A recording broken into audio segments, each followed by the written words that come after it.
Il y a des actions qui sont entreprises par des régulateurs aujourd'hui pour mettre un terme à des acteurs qui aujourd'hui ne se soumettent pas forcément à la réglementation, que ce soit anti-blanchiment ou simplement accès au marché. C'est un marché qui représente 3, 4 fois, même 5 fois la taille du marché spot. Nous, on est vraiment purement spot aujourd'hui. On veut être en mesure, à un certain moment, de pouvoir offrir des cryptos dérivés totalement régulés. Mais le PSAN en France, typiquement, ne te permet pas d'offrir des crypto-dérivés régulés.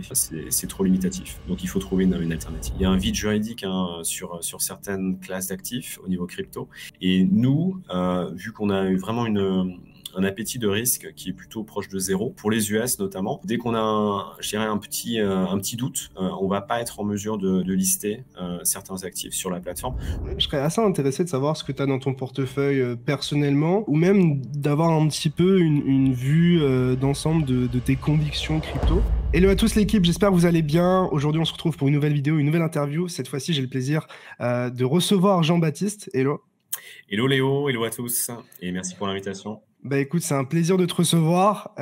En ce moment, on enchaîne pas mal les interviews, on reçoit de beaux noms et tu en fais clairement partie. Et je suis très content de te recevoir parce que on a souvent la perspective de trader, la perspective de VC, de market maker, mais moi la perspective d'exchange. Et je pense qu'aujourd'hui, ça va être vraiment l'occasion d'en parler. J'ai pour habitude de demander à mon invité qui est-ce qu'il aimerait voir tout simplement sur ma chaîne en interview dans la prochaine interview. Donc si jamais tu as quelqu'un en tête ou peut-être une narrative, quelque chose à explorer, eh bien je suis preneur. Écoute, alors un gros challenge, Satoshi Nakamoto. Je pense que ça va être compliqué, à moins que je contacte la CIA. Ça... non, pas d'autres personnes en tête, peut-être dans l'écosystème qui te plaisent, avec qui tu travailles peut-être. Exactement. Écoute, nous, on a la chance d'avoir Ripple comme actionnaire de Bitstamp. Donc, écoute, ce serait super intéressant d'avoir quelqu'un de Ripple comme Monica, par exemple, qui est la présidente. Et ravi de faire une mise en relation pour que ça se passe. Ouais, c'est une super boîte. Des gens vraiment très compétents. Et nous, on travaille avec eux depuis 8-9 ans déjà maintenant. Et ce serait super intéressant de les avoir éventuellement pour une interview. Bah écoute, je me note ça. Ce serait vraiment insane de les avoir puisque ils ont pas mal d'actualités autour de ce qu'ils font. Et puis, on a toutes les histoires de securities, etc. au cœur de l'écosystème. Donc, écoute, je garde ça en tête. Pour commencer cette interview, est-ce que tu peux te présenter rapidement et qu'est-ce que Bitstamp? Peut-être que certains ne connaissent pas la plateforme. Personnellement, j'étais inscrit très, très tôt, notamment parce que Bitstamp, c'était une des premières plateformes à vraiment proposer du fiat, c'est-à-dire que vraiment, tu pouvais trader BTC contre du vrai euro, du vrai dollar que tu puisses retirer, alors que jusqu'à maintenant, c'était le roi des stables et c'était surtout le roi des exchanges pas très régulés, quoi.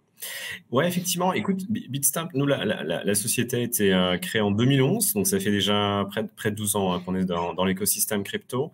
Et la boîte a été créée à l'époque, c'était pour résoudre un problème justement d'achat de crypto, parce qu'en 2011, quand tu voulais acheter de la crypto, il fallait envoyer tes fiat au Japon, ce qui peut prendre du temps. Et puis potentiellement tu peux même ne pas être en mesure de récupérer ton fiat sur les plateformes là-bas. Et donc l'idée des deux créateurs de la société, donc en l'occurrence deux jeunes entrepreneurs du sud de l'Europe, leur objectif c'était de monter une plateforme pour permettre à des clients européens de pouvoir envoyer du fiat sur Bitstamp et de pouvoir acheter la crypto. Donc ils ont commencé vraiment dans le garage, ça a été un succès dès les premiers jours, il y a eu des centaines d'ouvertures de comptes déjà dès les débuts de Bitstamp. Et puis, moi, j'ai rejoint l'organisation en 2014. Donc, vraiment, tout au début aussi, on était 8 à 10 personnes. Et donc, la boîte a bien grandi. Aujourd'hui, on est plus de 450 personnes. On est présent c'est énorme.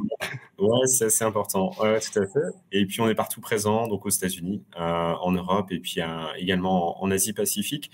Et donc, effectivement, la boîte a commencé vraiment pour résoudre ce problème de fiat dont tu parlais, pour permettre, surtout à des Européens, au départ, d'envoyer des euros pour acheter de la crypto sur une plateforme européenne avec des banques européennes. Ce qui est marrant, c'est qu'au final, c'est toujours en partie un problème, quoi. Ça allait de moins en moins, mais c'est un problème qu'on a eu très très longtemps. Donc, je trouve assez intéressant d'avoir pris cet angle-là. Et toi, de ton côté, d'où est-ce que tu viens? Et surtout, à quoi ressemble ton job de CEO de Bitstamp? Parce que voilà, je me dis que tu dois couvrir plein de sujets et que ça doit être assez intéressant vu que tu as une vue un petit peu d'ensemble, une vue panoramique sur toutes les activités d'un exchange et même de l'écosystème. Ouais, c'est ça. En fait, moi, je suis essentiellement au départ du monde du secteur financier traditionnel. Donc, j'ai travaillé dans une banque, j'ai travaillé dans des fonds d'investissement également. Et j'ai passé pas mal de temps dans les paiements. Donc, j'ai bossé aussi chez PayPal pendant près de 10 ans. Donc, chez PayPal et eBay, c'est le même groupe à l'époque. Et donc, j'ai avec une compétence au départ plutôt secteur financier traditionnel, plutôt beaucoup d'emphase sur la partie regulatory, compliance, gestion des risques, finance, qui aujourd'hui est vraiment importante finalement, hein, quand on voit l'actualité aux États-Unis ou même en Europe avec Micah. Et donc moi j'ai rejoint l'organisation en 2014. Je m'étais occupé au départ toute la partie conformité, gestion des risques. Je suis devenu CEO pour l'Europe il y a 2 ans et je suis devenu CEO pour l'organisation il y a à peu près 12 mois aujourd'hui. Donc je suis basé en Europe et effectivement mon job essentiellement, donc Bitstamp c'est une plateforme d'échange, donc on offre un accès à la crypto pour acheter, pour trader de la crypto. On offre du staking. On offre également du lending à nos clients. Donc, ils peuvent prêter leur portefeuille et puis générer un intérêt sur le portefeuille. Et donc, mon job en synthèse, effectivement, bah, c'est être en ligne de contact avec à la fois les actionnaires, à la fois le conseil d'administration, les régulateurs. Je passe beaucoup de temps sur le terrain avec les équipes, donc les 450 personnes qui sont chez nous, et également énormément avec nos partenaires et nos clients pour pouvoir justement s'améliorer, mettre en place de nouveaux produits en travaillant avec nos clients pour que ce soit vraiment les bons produits pour le bon marché, pour la bonne clientèle.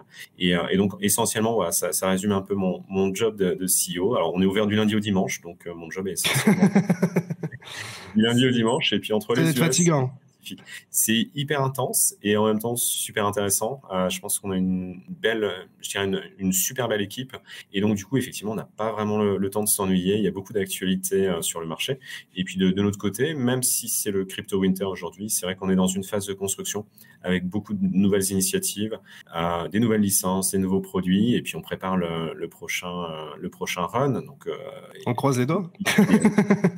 très, très Le bientôt. plus tôt possible. Le plus tôt possible. Exactement. Et du coup, quels sont un petit peu les sujets chauds qui prennent la majorité de ton temps en ce moment? Est-ce qu'il y a des sujets qui ont une dominance particulière, par exemple, sur les 3-4 derniers mois pour toi? Oui, alors c'est intéressant parce que si on prend vraiment par exemple les 12 derniers mois, il s'est passé énormément de choses dans l'écosystème, entre Luna, entre FTX et puis également les banques aux États-Unis, donc Silvergate, Signature et aussi SVB. Et donc évidemment, nous, ça nous prend un temps fou dans le sens où alors, la bonne nouvelle quelque part, c'est que nous, on a 16 partenaires bancaires dans le monde. Et donc, notre objectif, c'est de pouvoir justement étoffer notre portefeuille de banque de manière permanente. Donc, il a fallu gérer la crise avec les banques américaines, réintégrer des nouvelles banques et puis donc offrir ce service de fiat en USD à notre clientèle. L'après FTX a été super intéressante aussi dans le sens où nous, on est ultra régulé, je dirais, et conforme. Et en fait, nous, nos parts de marché ont quasiment triplé en l'espace de 12 mois, justement parce que les traders recherchent une La plateforme stabilité? sécurisée. Ouais, la stabilité, la sécurité, la conformité. Et donc, du coup, tout le travail qu'on a fait pendant les 5-6 dernières années à essayer d'être régulé un peu partout là où on opère, finalement, aujourd'hui, ça a énormément de valeur et on voit plus de clientèle, plus de volume sur la plateforme. Et puis, ce run est assez intéressant aussi, enfin, ce crypto winter, pardon, est assez intéressant puisqu'on voit qu'il y a quand même de plus en plus d'acteurs institutionnels qui se lancent dans la crypto et on passe énormément de temps justement avec des prospects de taille ultra importante qui intègrent nos solutions marque blanche pour pouvoir offrir de la crypto à leurs clients, certainement d'ici la fin d'année ou l'année prochaine. Donc, on prend l'exemple, c'est Revolut, eToro, la bourse de Stuttgart. On a une marque blanche, ils intègrent et ça leur permet d'offrir de la crypto à leurs clients finaux. C'est cool parce que souvent, du côté retail, tout ce qui est institution, etc., c'est vraiment une sorte de mythe pour nous. Enfin, c'est assez opaque, donc on a du mal à voir ce qui est vrai, ce qui est faux, etc. À un moment, on nous a dit que c'était les Saoudis qui baillaient le DIP. Maintenant, on a tout ce qui est ETF avec BlackRock, etc. Donc, c'est très intéressant d'entendre ça. Tu parlais de compte en banque et notamment le fait de supporter un maximum de banques pour vous diversifier et éviter une sorte de risque systémique par rapport à ces fonds-là. Quelle est la difficulté pour vous aujourd'hui, par exemple, de travailler avec une banque, d'ouvrir des comptes en banque chez eux? Est-ce que ça a bien évolué ou est-ce que c'est, par exemple, toujours aussi difficile pour vous? Écoute, il y a 12 ans, c'était vraiment le nerf de la guerre. C'était vraiment, ouais, fallait effectivement trouver des banques qui acceptent la crypto. Le pendant que nous on a pris, en fait, c'est très rapidement, c'est d'obtenir des licences, hein. Donc on est un établissement de paiement, par exemple, en Europe, en plus du PSAN en France et d'autres PSAN qu'on a dans d'autres États en Europe. Et donc, justement, le fait d'avoir ce portefeuille de licences, on en a 53 aujourd'hui dans le monde. C'est costaud. C'est assez robuste, ouais, ouais, c'est ça, c'est assez costaud. Et donc, ça nous permet effectivement de rassurer nos partenaires bancaires. On est audité, on est régulé de la même manière qu'eux au niveau anti-blanchiment, typiquement. Ça crée la confiance. Et donc, du coup, ça nous permet d'avoir accès à un portefeuille de plus en plus étoffé de banques, à la fois en Europe, voilà, mais également aux États-Unis et en Asie-Pacifique. Après, effectivement, quand je vois d'autres acteurs échanges crypto de plus petite taille, moins régulé certainement, c'est encore plus challenging. Nous, de notre côté, je pense qu'on est vraiment super fiers d'avoir ces partenaires bancaires partout dans le monde, ce qui nous permet d'offrir le meilleur service fiat à nos clients. Mais effectivement, voilà, il y a une actualité, donc il y a toujours beaucoup de méfiance à l'égard de la crypto. Et avec Maika qui devrait arriver 2024 maintenant, ça va nous permettre justement de pouvoir donner encore plus de confiance dans l'écosystème.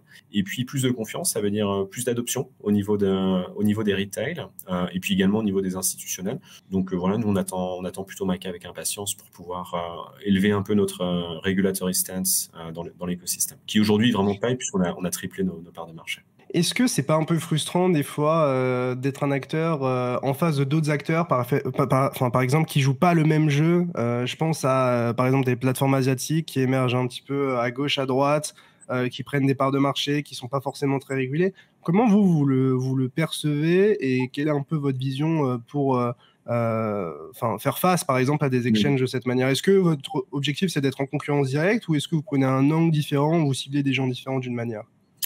Ouais, c'est ça. Non, c'est une super question. En fait, je pense le premier point, c'est le positionnement. Donc, nous, on a un positionnement qui est à la fois retail et à la fois institutionnel. Et en fait, les acteurs institutionnels aujourd'hui, traditionnels, vont plutôt faire des partenariats avec des entités comme Bitstamp, très régulées, très solides, ouais, sécurisées, conformes.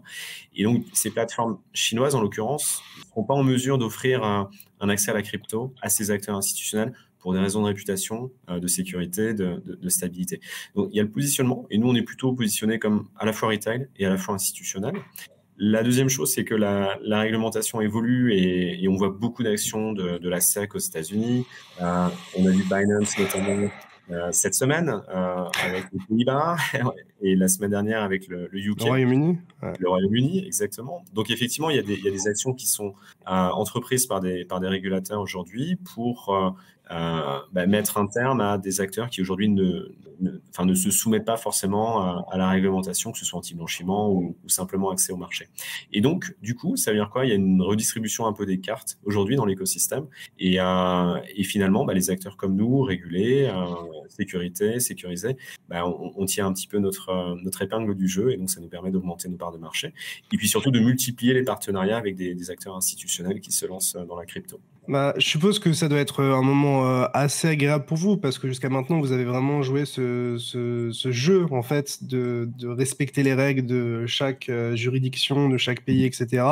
Et de voir des acteurs qui respectent pas forcément ça, voilà, au bout d'un moment, je pense que ça doit être fatigant. Donc voir que enfin ça paye ses fruits d'une manière, même si ça a aussi pu être profitable par le passé, je pense que ça doit être assez agréable. Tu parlais d'offres institutionnelles. Concrètement, qui sont les gros acteurs institutionnels du côté des exchanges et quels sont les intérêts, les demandes les plus courantes des institutionnels? Qu'est-ce qui différencie en fait les solutions et quelles sont les solutions existantes? Ouais, exactement. Alors un institutionnel en fait aujourd'hui qui veut se lancer dans la crypto, il y a deux possibilités, enfin voire trois. La première, c'est soit ils vont acquérir un exchange et on n'a pas forcément beaucoup à vendre aujourd'hui. La deuxième possibilité, c'est de faire un partenariat. Et le partenariat est important puisque ça leur permet d'accélérer en fait leur go-to-market. Et nous, la solution qu'on a aujourd'hui, donc c'est une marque blanche, système d'API. Ils intègrent Bitstamp.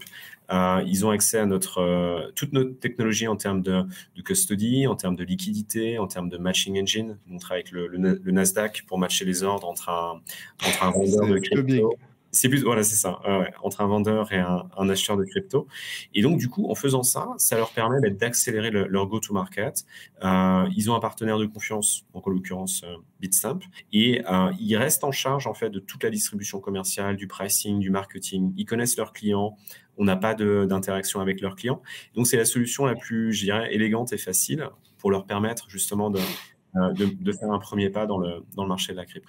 Et donc, nous, on a certains clients comme ça depuis 2018-2019. Hein, c'est une solution qui est pas forcément récente, mais qu'on a mise en place il y a déjà 4-5 ans. Et donc, ces acteurs-là ont pu vraiment avoir un impact positif sur leurs revenus en 2021 pendant le bull run.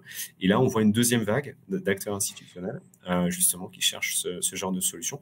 Et nous, c'est vrai qu'on est vraiment bien positionnés. On a plus de 40 appels d'offres aujourd'hui dans le monde. Et donc, c'est à la fois des fonds de pension, des banques, des sociétés de paiement qui sont assez actifs pour rechercher ce genre de solution. Donc, on est plutôt comme technical provider, en fait, hein, dans ce genre de les fonds de pension, c'est un gros marché aussi. Il y a beaucoup de sous US à ce niveau-là. En France, on ne comprend pas trop ça parce que c'est pas trop notre culture, etc. Mais vraiment, aux US, il y a des fonds pour plusieurs types de métiers. Je sais qu'il y a des fonds pour les pompiers, etc. aussi qui sont énormes, des fonds pour la police, etc. Donc, exactement. Ouais, c'est ça. Et nous, on a un partenariat qui vient de démarrer, notamment, justement, tu parlais des États-Unis, donc avec un fonds de pension américain qui donne un accès à leurs clients, justement, pour s'exposer en crypto. Et ouais, on voit de plus en plus d'appétence et d'engouement, justement, par rapport à notre marché. Donc ça, c'est la première chose. Tu vois, c'est au niveau de la marque blanche. Et puis après, l'autre clientèle institutionnelle qui est plutôt, je dirais, classique, ce sont les fonds d'invest et tout. Fonds d'invest, asset managers qui viennent trader sur la plateforme. Et ça représente à peu près 50% de notre business aujourd'hui, la partie institutionnelle. Est-ce que vous avez vu la demande augmenter de manière significative, par exemple, sur les 12 derniers mois? On a eu plusieurs événements assez marquants. On a eu FTX, donc peut-être que ça en a rebuté, peut-être pas du tout. Et dernièrement, on a vu toute cette narrative autour des ETF, donc notamment avec BlackRock, Fidelity et d'autres. Voilà. À quel point ces événements ont marqué la demande côté institutionnel de votre côté? Oui, alors l'après FTX, donc en novembre, effectivement, on a vu énormément d'activités sur la plateforme. C'était quasiment un mois de bull run en fait, hein, le mois de novembre, juste après FTX. Comme pour Ledger. Ouais. Ouais, c'est ça. Et le mois de mars aussi a été vraiment super actif. Il y a eu beaucoup de volatilité sur les marchés et donc forcément beaucoup de volume. Exactement, ouais, beaucoup de volume. Donc on a eu un mois de novembre et un mois de mars vraiment très très fort en termes d'activité. Et puis après, bon, c'est en fonction de l'actualité, en fonction de ce qui se passe, effectivement, les autres mois sont un peu moins soutenus. Néanmoins, effectivement, on voit que même le mois de juin, là, les 3, 4, 5 derniers jours ont été assez actifs. Donc, est-ce que c'est le début d'une reprise? C'est difficile à dire, hein, mais en tout cas, voilà, il y a eu beaucoup d'activités chez nous en novembre, en mars, et puis là encore au mois de juin. Donc, ça reste plutôt positif. Donc, ça nous permet d'augmenter nos parts de marché. On voit de plus en plus d'acteurs institutionnels qui rentrent dans le marché. Et puis, ce qu'on voit aussi, ce sont des clients qui étaient sur Binance aux États-Unis, qui aujourd'hui recherchent d'autres types de plateformes. Et en l'occurrence, voilà, on est quand même relativement bien positionné. On a 42 licences aux États-Unis, donc ça nous permet d'attirer justement ces opportunités. Même pas que c'était possible. Ouais, voilà. Dans chaque État américain, en fait, il faut la licence, quasiment tous, et donc ça nous permet d'être super bien positionné aussi pour le marché américain. Petite question autour des dérivés. Comment ça se fait que jusqu'à maintenant, vous n'avez jamais proposé de dérivés, parce qu'au final, c'est quand même une option qui est assez solide et assez intéressante pour les traders. Je ne sais pas si c'est le cas pour les institutionnels, mais pour se protéger, par exemple, parce que jusqu'à maintenant, on a eu un bear market. Donc, évidemment, les produits dérivés, il y a les options. Comment ça se fait que jusqu'à maintenant, vous ne l'avez pas proposé? On a vu, par exemple, Binance retirer les dérivés en France, notamment avec l'arrivée du PSAN. Est-ce que ça fait partie de cette réponse-là de les dérivés, lorsque tu es régulé, par exemple en France, c'est totalement ban ou c'est une mauvaise interprétation? Oui, alors nous, nos premiers pas en fait dans les crypto-dérivés, c'était l'année passée. En fait, on a investi dans une société, une plateforme qui s'appelle Talex, qui offre justement de la crypto-dérivée. Et donc, c'est un marché qui représente 3, 4 fois, même 5 fois la taille du marché spot. Donc, nous, on est vraiment purement spot aujourd'hui. Et donc, c'est un marché qui est 3 à 5 fois plus gros en fonction des mois, en fonction des volumes, évidemment. Et donc, effectivement, il y a un relais de croissance dans le marché des crypto-dérivés. Notre premier pas, c'était plutôt de prendre une participation dans une plateforme de dérivés. Après, C'est on a plus tout... simple d'un point de vue barrière à l'entrée, technique et tout, parce que c'est limite un autre métier, quoi. Exactement. Et effectivement, tu as tout à fait raison, hein, Léo. C'est vrai que c'est un autre métier. Néanmoins, évidemment, c'est un marché qu'on regarde de près. On est en train de réfléchir à une stratégie pour soit accélérer sur la partie Talex, soit éventuellement prendre une autre approche. Mais vous allez certainement voir un Bitstamp assez rapidement. Alors, je ne sais pas si c'est 2023 ou 2024. Je l'espère. Voilà, faire ses premiers pas, peut-être via Talex ou directement sur la crypto-dérivée. Tu as raison, c'est un moyen de hedger des positions. Et puis en même temps, voilà, c'est un marché qui aujourd'hui ne fait que croître et qui est beaucoup plus significatif finalement que le marché spot. Donc on a tout intérêt à être présent à un certain moment. Je reparlais de tout ce qui était Psan et Binance et notamment de leur retrait des futurs. Je t'avoue que en tant que trader retail, les dérivés, c'est quand même une bonne option, soit pour les gens qui ont envie de mettre peu de capital sur les exchanges, soit pour les gens qui veulent se couvrir. Aujourd'hui, avec le Psan, Binance a retiré sa partie future sur la partie France. Et au final, c'est assez pénalisant pour les gens qui participent à ce marché-là parce que au final, quelqu'un qui utilise des dérivés, s'il peut plus le faire sur Binance, il ira juste autre part et probablement pas sur une plateforme régulée. De quel œil tu vois ça et est-ce que voilà, Psan égale nos dérivés concrètement? Parce que j'ai du mal à avoir une réponse sur ce sujet-là jusqu'à maintenant. Oui, écoute, notre vision, en tout cas par rapport à Bitstamp, c'est que ce qui est important, c'est d'avoir le maximum de protection pour le consommateur. Et le maximum, justement pour avoir un élément un peu captif sur le marché. Et donc, du coup, pour nous, ce qui est important, et c'est ce qu'on est en train de regarder d'un point de vue stratégique, c'est que on veut être en mesure, à un certain moment, de pouvoir offrir des cryptos dérivés totalement régulés, justement pour donner le maximum de confiance à la clientèle. Et le PSAN ne suffit pas. Effectivement, le PSAN aujourd'hui n'est pas forcément suffisant. Et donc, dans un monde où MiCA est en train d'arriver, où il y a déjà des règles, notamment au niveau de MiFID, qui sont ultra claires, la question, en fait, c'est comment arriver... MiFID, ça va au-delà de la crypto, c'est bien ça. C'est vraiment pour les instruments financiers de manière générale, y compris les dérivés, typiquement. Et donc, du coup, la réflexion aujourd'hui, c'est soit tu offres des dérivés de manière totalement non régulée, hein, donc tu vois des plateformes qui aujourd'hui sont peut-être au BVI, qui sont aux Bahamas ou dans d'autres géographies, ou alors tu fais les choses vraiment by the book, totalement conforme, et c'est là aujourd'hui, à cause, tu vois, on a un patchwork réglementaire, hein, tu vois, chaque pays a son approche, c'est pas forcément, c'est totalement fragmenté, c'est pas consolidé, et donc du coup, pour offrir de la dérivée régulée aujourd'hui, c'est beaucoup de discussions avec des régulateurs pour savoir sous quel régime en fait on peut offrir des crypto-dérivés régulés. Et tu sais, on a les mêmes problématiques que nous on avait en 2013 lorsqu'on voulait être régulé comme spot exchange. Et on a fait le tour des pays en Europe. On est allé en France, on est allé au UK, on est allé en Allemagne. Et en fait, personne voulait réguler la crypto à ce moment-là. Et le seul pays où on a réussi à avoir un accord des autorités, c'était le Luxembourg. Et donc, on est devenu établissement de paiement. Et on a ce genre de réflexion aujourd'hui avec la dérive. Mais le PSAN en France, typiquement, ne te permet pas d'offrir des crypto-dérivés régulés. C'est trop limitatif. Donc, il faut trouver une alternative. Et même le fait d'être agré PSAN et pas d'avoir juste l'enregistrement PSAN, ça change strictement rien. Enfin, ça ne permet pas plus de choses. Enfin, actuellement, personne l'a, mais... Pour la partie crypto-dérivée, non, en fait, en synthèse, il faudra certainement soit attendre MiCA, soit trouver un autre régime qui permet d'offrir de la crypto-dérivée. Et l'autre régime, en l'occurrence, c'est le régime MiFID, mais qui s'applique plus pour les instruments financiers traditionnels. Mais c'est là où potentiellement la crypto-dérivée pourrait rentrer. Ok. Je voulais parler un petit peu de toutes ces affaires niveau securities, SEC, etc.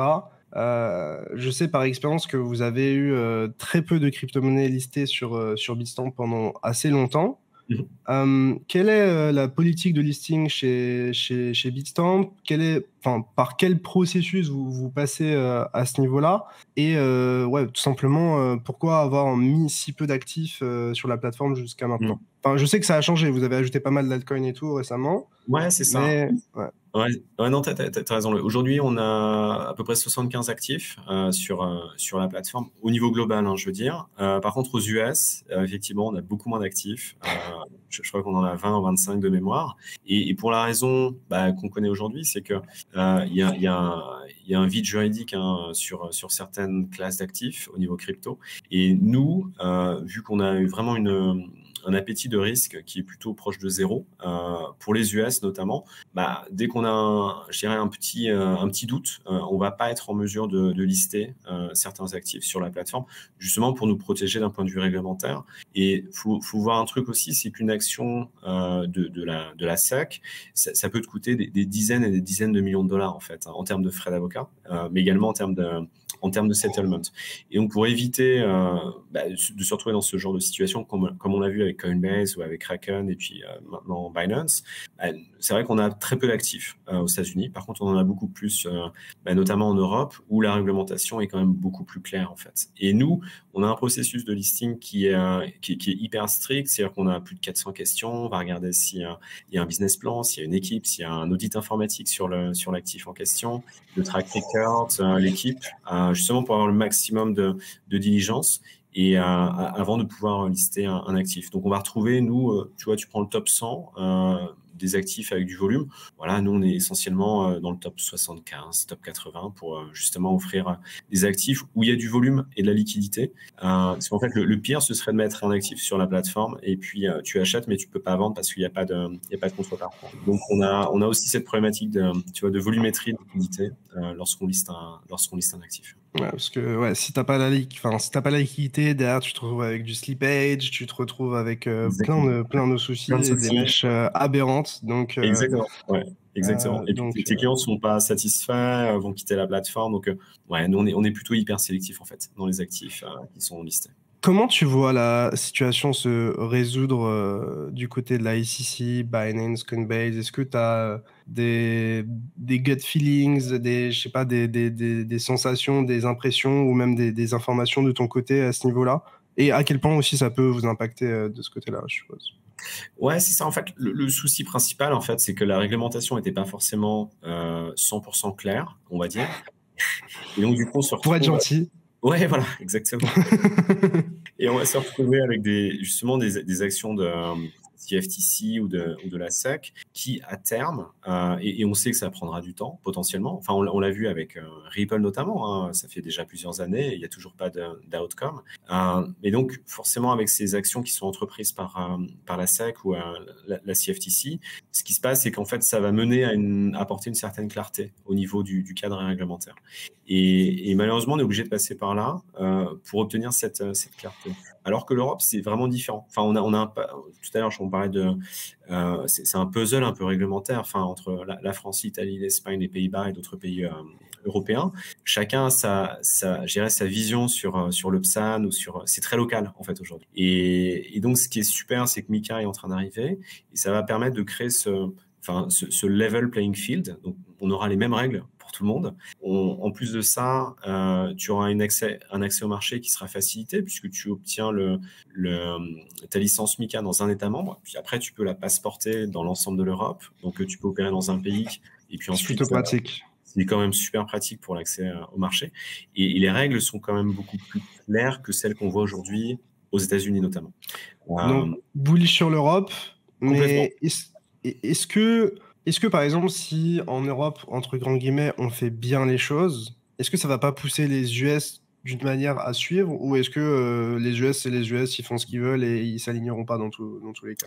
Effectivement, en fait, l'Europe avec ce package de réglementation qui est clair, qui donne un accès plutôt facile, enfin facile c'est un grand mot, mais qui donne un accès facile au marché, ça peut donner effectivement une incentive à des acteurs américains de quitter les US pour pouvoir s'installer en Europe. Et on l'a vu avec Circle récemment qui va s'installer à Paris. Paris. On l'avait vu avec Binance il y a quelques temps déjà. On l'a vu avec Crypto.com pour la France.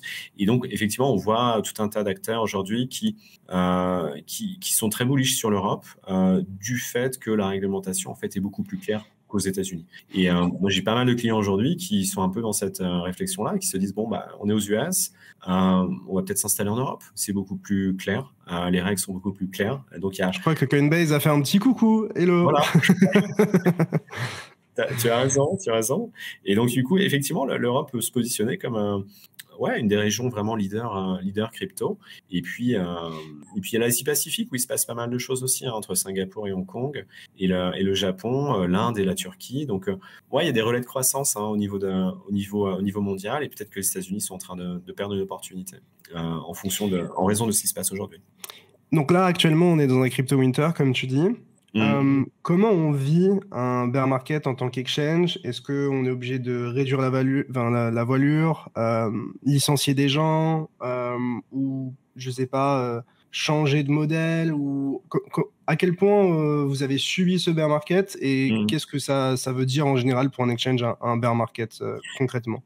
Ouais, alors, nous on est là depuis 12 ans, donc on a vu beaucoup de choses depuis C'est 12 rare ans. d'avoir un acteur qui est là depuis 12 ans, honnêtement. Ouais, c'est ça.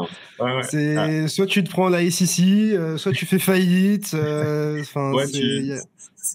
pas mal de cartes bingo, quoi. Exactement. Et t'as tout à fait raison. Et du coup, on en a vécu d'autres par le passé, des crypto winter. Vous êtes OG. Ouais, exactement. Et nous, on est plutôt dans une période de construction. C'est-à-dire qu'on développe pas mal de nouveaux produits en ce moment. On prépare des nouvelles licences. On en a obtenu déjà en début d'année. On a eu la licence au UK la semaine passée, par exemple. Donc, on est plutôt dans une phase de construction pour pouvoir participer pleinement au retour du marché le plus rapidement possible, évidemment. Et donc, on le vit, c'est intense. C'est sûr que c'est pas la période la plus simple pour l'organisation, mais en même temps, le fait qu'on l'ait vécu déjà plusieurs fois, ça nous permet aussi de prendre les bonnes décisions et de faire les choses correctement pour les employés, pour nos clients, pour nos actionnaires. Et là, c'est vraiment une période de construction aujourd'hui. Donc, beaucoup de partenariats, beaucoup d'intégration, de développement de produits, de nouveaux pays dans lesquels on va offrir notre service, et c'est un petit peu ce qu'on fait pendant le crypto winter. Le bull run, c'est tout l'inverse en fait. Tu es vraiment sur le terrain, tu as des centaines d'ouvertures de comptes à la minute, tu as tes clients au téléphone en permanence, donc là tu es dans l'action, tu es vraiment dans la partie trading business. Là, c'est préparation, quoi. Ouais, exactement, c'est une phase de préparation. Exactement. Et du coup, avec la faillite de FTX, beaucoup de gens sont tournés vers la DeFi plutôt que la CeFi. De quel œil vous voyez ça? Et est-ce que, par exemple, Bitstamp pourrait être amené à lancer un DEX ou des produits décentralisés d'une manière? Et est-ce que, à côté de ça, tu t'attends à avoir de plus en plus d'acteurs centralisés le faire? Ou est-ce que pour toi, ça changera pas grand-chose au final? Ouais, pour moi, c'est en fait c'est hyper complémentaire. Je pense que tu as une clientèle qui est plutôt attirée par des échanges centralisés. Tu as une clientèle qui sera plutôt attirée par des échanges décentralisés. Et je pense que les deux doivent exister et sont plutôt quelque part complémentaires. Enfin, tu as des clients qui sont dans les deux, en fait, au niveau échange centralisé et décentralisé. Nous, on a pris une approche qui est plutôt... on souhaite avoir le meilleur service, sécurisé, conforme, pour pouvoir justement faire des partenariats avec des entités qui sont elles aussi régulées et qui sont peut-être moins friandes de s'associer à un acteur qui soit décentralisé ou simplement DeFi. Donc, nous, c'est un peu notre pendant stratégique, c'est plutôt d'aller dans une direction centralisée, conforme, sécurité, avec des licences, mais simplement parce que notre positionnement, c'est d'être l'acteur de confiance pour la finance traditionnelle, donc des banques, des asset managers, des boîtes de paiement qui veulent s'associer avec des acteurs crypto, justement sécurisés et conformes. Après, je pense pour nous, la prochaine étape, c'est plutôt, on en parlait, crypto dérivé, expansion géographique. On n'a pas forcément vocation aujourd'hui à offrir des produits de DeFi. Néanmoins, ça veut pas dire compliqué d'un point de vue législation aussi. Je suppose que vous êtes surveillé. exactement. Donc il faut, voilà, on a d'autres choses dans le pipe, mais ça veut pas dire jamais. Je pense qu'on regarde ça aussi, enfin, on regarde la DeFi de très près, mais c'est pas dans les tuyaux pour 2023 en synthèse. Ok. Et pour clôturer cette interview, je serais assez intéressé de savoir ce que tu as dans ton portefeuille personnellement, ou même d'avoir un petit peu une vue d'ensemble de tes convictions crypto. Est-ce que, voilà, je sais pas, tu as un Bitcoin maximaliste, est-ce que, je sais pas, tu as de l'Ethereum dans ton portefeuille? Je sais que c'est compliqué de partager ça, mais qu'est-ce que tu peux nous dire sur ça? Alors écoute, moi je suis rentré dans le marché en 2014. Et donc à l'époque, il n'y avait pas beaucoup d'actifs. Il y avait Bitcoin, il y avait Ripple, il y avait Stellar également. Moi, je suis resté assez fidèle justement à mes débuts dans la crypto de 2014. Je suis passionné de sport, donc j'ai aussi pas mal de NFT plutôt communautaires, mais plutôt dans le monde du sport essentiellement. Et puis le temps passe, et donc voilà, moi j'ai un portefeuille, mais qui aujourd'hui est à la fois crypto, mais c'est à la fois aussi autre chose que la crypto évidemment. Action, indice, ce genre de choses? Ouais, plutôt immobilier typiquement. Ok. Ouais, plutôt immobilier. Et donc voilà, j'ai un portefeuille qui est à la fois actifs digitaux et puis actifs réels, si je peux dire ainsi. Par contre, ce qui va être super intéressant, à mon sens, et c'est là aussi où on est assez actif, c'est tout ce qui est tokenization. Moi, je pense qu'il y a un vrai avenir pour la partie tokenization. Et ça peut être de la tokenization de la dette, ça peut être de l'actif immobilier. Et on a plein de conversations en ce moment avec plein d'acteurs. Et ouais, je pense qu'on fera certainement nos premiers pas en 2024 dans la partie tokenization. Et c'est là où ça va être super intéressant, ouais, pour les retail, mais voilà, pour essayer justement de s'exposer sur la crypto super, d'autres choses également, mais surtout peut-être voilà la partie security tokens. C'est marrant parce que le CEO de BlackRock justement parlait de tokenisation assez récemment dans une conférence, etc. Donc c'est marrant de voir aussi la TradFi s'emparer un petit peu de ce phénomène, ou en tout cas on sent qu'il y a une volonté chez eux de s'y mettre, mais ils veulent s'y mettre proprement, garder le contrôle et ouais, faire en sorte qu'il n'y ait pas de cafouillage, parce que là on parle de sommes qui vont bien au-delà du market cap des cryptos, donc très intéressant. Ouais. Exactement, ouais, super. Et donc, du coup, ouais, juste pour terminer, hein, Léo, sur mon portefeuille crypto, je te parlais de mes premiers amours de 2014, mais il y en a plein d'autres. Ouais, il y en a plein d'autres, évidemment. Mais c'est vrai que c'est difficile pour faire une recommandation, ou en tout cas partager là-dessus. Mais ouais, effectivement, je suis toujours très exposé en crypto, et puis d'autres choses en parallèle. Ok, bah écoute, merci pour ça, merci pour ton temps, ça fait extrêmement plaisir. Je te laisse le mot de la fin, peut-être un petit message que tu as envie de donner aux personnes qui nous regardent, que ce soit sur Bitstamp ou même personnellement.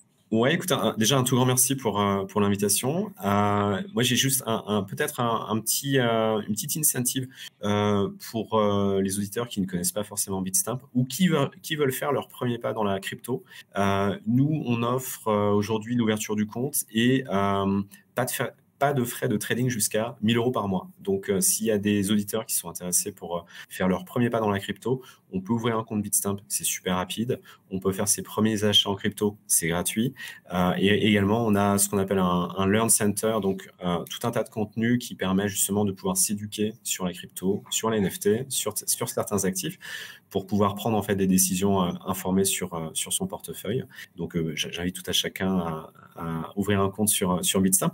Et s'il y a des sujets de tokenisation qui vous intéressent, n'hésitez pas à me contacter en direct. C'est vraiment l'actualité du moment chez nous et il y a plein de choses qui se passent et ravi d'échanger davantage. Bah écoute, je mettrai toutes ces informations en description. C'est gentil comme geste de ne pas faire payer de frais aux nouveaux arrivants. Donc voilà, si jamais ça vous intéresse, n'hésitez pas à en profiter. Évidemment, je tiens à mentionner que cette interview n'est pas sponsorisée, pour être très clair. Et voilà, je te remercie encore beaucoup pour ton temps. Merci d'avoir accepté l'invitation, ça fait extrêmement plaisir. Je sais que tu es très occupé, donc merci d'avoir pris le temps. Et puis on se retrouve très vite pour de nouvelles vidéos, de nouvelles interviews. Un tout grand merci. À très bientôt, Léo. Ouais, à très bientôt. Merci à tous. Bye.